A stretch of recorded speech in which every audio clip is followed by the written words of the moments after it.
Shalom, marilah kita siapkan hati dan pikiran kita sebelum mendengarkan firman Tuhan. Kita berdoa. Damai sejahtera Allah yang melampaui segala akal, itulah yang memelihara hati dan pikiranmu di dalam Tuhan kita, Yesus Kristus. Amin. Bapak Ibu yang terkasih, dalam nama Tuhan kita Yesus Kristus, yang menjadi firman Tuhan buat kita pada hari Minggu ini, tertulis dalam Keluaran 16 ayat 2 hingga ayat yang ke-8, beginilah firman Tuhan. Di padang gurun itu bersungut-sungutlah segenap jemaah Israel kepada Musa dan Harun, dan berkata kepada mereka, kalau kami mati tadinya di tanah Mesir oleh tangan Tuhan, ketika kami duduk menghadapi kuali berisi daging dan makan roti sampai kenyang, sebab kamu membawa kami keluar ke padang gurun ini untuk membunuh seluruh jemaah ini dengan kelaparan. Lalu berfirmanlah Tuhan kepada Musa, sesungguhnya aku akan menurunkan dari langit hujan roti bagimu, maka bangsa itu akan keluar dan memungut tiap-tiap hari sebanyak yang perlu untuk sehari, supaya mereka kucoba apakah mereka hidup menurut hukumku atau tidak. Dan pada hari yang ke-6, apabila mereka memasak yang dibawa mereka pulang, maka yang dibawa itu akan terdapat 2 kali lipat banyaknya dari apa yang dipungut mereka sehari-hari. Sesudah itu berkatalah Musa dan Harun kepada seluruh orang Israel, petang ini kamu akan mengetahui bahwa Tuhanlah yang telah membawa kamu keluar dari tanah Mesir, dan besok pagi kamu akan melihat kemuliaan Tuhan, karena ia telah mendengar sungut-sungutmu kepadanya. Sebab apalah kami ini, maka kamu bersungut-sungut kepada kami, lagi kepada Musa. Jika memang Tuhan yang memberi kamu makan daging pada waktu petang, dan makan roti sampai kenyang pada waktu pagi, karena Tuhan telah mendengar sungut-sungutmu yang kamu sungut-sungutkan kepadanya, apalah kami ini? Bukankah kepada kami sungut-sungutmu itu, tetapi kepada Tuhan. Demikian firman Tuhan. Bapak Ibu yang terkasih, dalam nama Tuhan kita Yesus Kristus, sikap yang ditunjukkan oleh bangsa Israel dapat mewakili sikap yang kita tunjukkan di dalam kehidupan kita. Iman yang selama ini dibangun bisa hancur seketika atau hilang seketika dan bahkan raib ketika kita menghadapi suatu permasalahan. Kita melihat bagaimana di ayat sebelumnya, umat Tuhan sungguh sangat bersuka cita di dalam Keluaran 15. Mereka bersuka cita, mereka memuji Tuhan ketika dibebaskan dari perbudakan itu. Tetapi kini mereka jengkel, mereka bersungut-sungut, mereka mengeluh karena persoalan makanan. Kita melihat 2 hal yang sangat luar biasa dari pengalaman bangsa Israel ini. Di satu sisi mereka sudah merasakan bagaimana kuasa dan penyertaan Tuhan yang membebaskan mereka. Tetapi di sisi yang lain, mereka melupakan kuasa itu hanya karena permasalahan dan persoalan makanan. Memang menjalani kehidupan ini akan banyak tantangan dan kesulitan yang akan kita temui. Kegagalan, kekecewaan bisa terjadi kapan saja. Namun demikian hal itu bukanlah alasan untuk kita mengeluh, menyerah dan bersungut-sungut. Bisa dikatakan bersungut-sungut dan mengeluh adalah satu tanda ketidakpercayaan akan kuasa Tuhan, akan rencana Tuhan, akan kebaikan dan kasih Tuhan. Adapun maksud Tuhan membawa bangsa Israel ke padang gurun, bukanlah karena Tuhan tidak mengasihi mereka. Justru ada tujuan yang indah, yaitu mendidik dan melatih iman, serta mengajar mereka agar bergantung sepenuhnya kepada Tuhan dan mengandalkan Tuhan setiap hari. Padang gurun ini juga bisa menggambarkan bagaimana situasi yang tandus, yang gersang, yang sulit untuk mendapatkan makanan. Demikian jugalah perjalanan kehidupan kita. yang sewaktu-waktu bisa saja menghadapi situasi yang gersang, situasi tanpa makanan, situasi yang menghadapi musuh, dan yang lain sebagainya. Tetapi kita juga harus meyakini dan mengimani, meskipun kita mengalami hal-hal yang tidak baik, hal-hal yang tidak mengenakan, tetapi iman kita harus tetap berkata, Tuhan senantiasa menyertai kita. Bapak Ibu yang terkasih dalam nama Tuhan kita Yesus Kristus, apa yang dilakukan dan respon dari umat Tuhan yang sering sekali mengeluh, yang sering sekali bersungut-sungut, seolah-olah menandakan bahwasannya mereka lupa bagaimana Tuhan sudah menyelamatkan dan membebaskan mereka. Seandainya umat itu mengingat bagaimana kuasa Tuhan yang sudah menyelamatkan dan membebaskan, tentu hal ini jugalah yang menjadi kekuatan dan penghiburan kepada umatnya, bahwa kuasa dan kebaikan Tuhan yang sudah Tuhan lakukan di hari-hari yang lalu, itu juga akan Dia tunjukkan, itu juga akan Tuhan realisasikan pada hari ini, esok, dan seterusnya, ketika mengalami berbagai macam persoalan dan pergumulan hidup. Bapak Ibu yang dikasihi oleh Tuhan kita Yesus Kristus, ketika ada suatu pertanyaan yang datang kepada kita, mana yang lebih mudah untuk kita lakukan? Mengucap syukur atau mengeluh? Tentu ketika pertanyaan ini diperhadapkan kepada kita, lebih besar intensitas untuk kita mengeluh daripada bersyukur untuk segala yang sudah kita terima dan terjadi dalam kehidupan kita. Mengeluh merupakan hal termudah untuk dilakukan.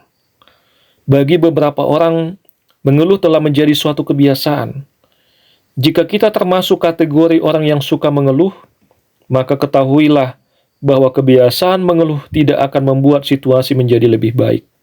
Mengeluh maka malah akan menguras energi serta menciptakan perasaan negatif masuk ke dalam diri. Ada sebuah ilustrasi yang menceritakan tentang secangkir kopi. Dalam sebuah acara reuni, beberapa alumni menjumpai guru di sekolah mereka dulu. Melihat para alumni tersebut ramai-ramai membicarakan kesuksesan mereka, guru tersebut segera ke dapur dan mengambil seteko kopi panas dan beberapa cangkir kopi yang berbeda-beda. Mulai dari cangkir yang terbuat dari kristal, kaca, melamin, dan plastik. Guru tersebut menyuruh para alumni untuk mengambil cangkir dan mengisinya dengan kopi. Setelah masing-masing alumni mengisi cangkirnya dengan kopi, guru berkata, "Perhatikanlah bahwa kalian semua memilih cangkir yang bagus, dan kini yang tersisa hanyalah cangkir yang murah dan tidak menarik." Memilih mengharapkan yang terbaik adalah wajar dan manusiawi. Namun persoalannya, ketika kalian tidak mendapatkan cangkir yang bagus, perasaan kalian mulai terganggu. Kalian secara otomatis melihat cangkir yang dipegang orang lain dan mulai membandingkannya. Pikiran kalian terfokus pada cangkir, padahal yang kalian nikmati bukanlah cangkirnya, melainkan kopinya. Hidup kita seperti kopi dalam analogi tersebut, sedangkan cangkirnya adalah pekerjaan, jabatan, harta benda yang kita miliki. Apa yang ingin kita lihat dari ilustrasi ini? Jangan pernah membiarkan cangkir mempengaruhi kopi yang kita nikmati. Cangkir bukanlah yang utama. Kualitas kopi itulah yang terpenting. Jangan berpikir bahwa kekayaan yang melimpah, pekerjaan yang mapan, merupakan jaminan kebahagiaan. Itu konsep yang sangat keliru. Kualitas hidup kita ditentukan oleh apa yang ada di dalam, bukan apa yang kelihatan dari luar. Yang di dalam itulah bagaimana kita mengimani dan percaya akan rencana Tuhan dalam hidup kita, sehingga keluhan-keluhan itu akan berkurang sedikit demi sedikit, dan kita lebih mudah untuk senantiasa mengucap syukur dalam kehidupan kita.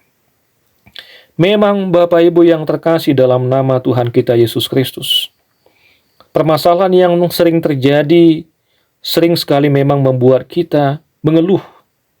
Dan ada begitu banyak pertanyaan-pertanyaan mengapa di dalam hidup dan pikiran kita, sehingga sering membuat kita mengeluh dan mengeluh. Tetapi kita lihat bagaimana Alkitab sering sekali memberikan jawaban atas apa yang sedang kita hadapi, atas permasalahan yang sedang kita pikirkan. Seperti halnya, mengapa saya berkata tidak bisa, jika Alkitab mengatakan bahwa saya bisa melakukan segala sesuatu di dalam Dia yang memberi kekuatan kepadaku.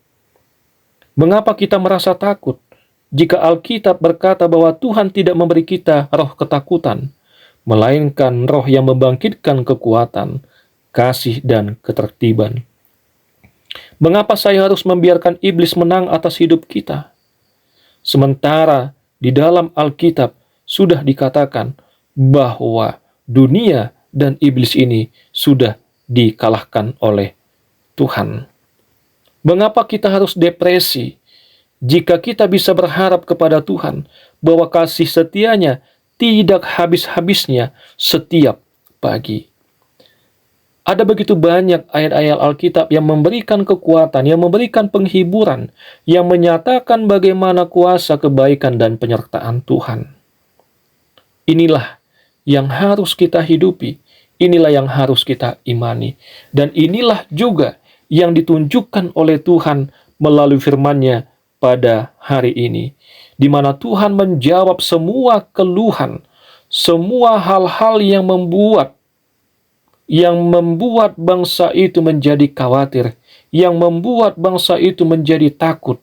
Tuhan menyediakan, Tuhan memberikan apa yang mereka butuhkan di dalam kehidupannya. Ini juga menyadarkan mereka bahwa Tuhan itu tidak hanya melihat, itu tidak hanya menatap, tetapi Dia juga turun untuk memberikan yang terbaik bagi kehidupan umat-Nya. Melalui firman Tuhan pada saat ini, Tuhan telah memberikan makanan yang dari sorga kepada umat-Nya, yang bisa mereka nikmati sebagai sarana kekuatan, sebagai hal untuk memulihkan tenaga mereka di dalam perjalanan di padang pasir yang penuh dengan tantangan, yang penuh dengan pergumulan, dan yang penuh dengan rintangan.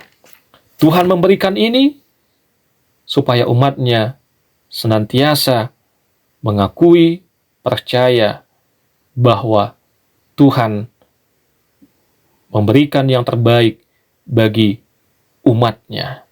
Oleh karena itu, Bapak Ibu yang terkasih dalam nama Tuhan kita Yesus Kristus, inilah yang menjadi sukacita, inilah yang menjadi kekuatan, dan inilah yang menjadi pengharapan bagi kita, bahwasannya Tuhan itu melihat, Tuhan itu memperhatikan, Tuhan itu memberikan yang terbaik bagi kehidupan kita.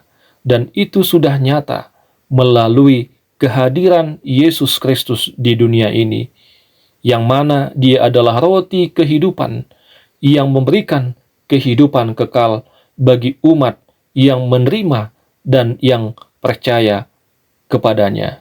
Inilah yang menjadi kekuatan kita dalam menjalani hari-hari kita di padang pasir yang penuh dengan pergumulan ini.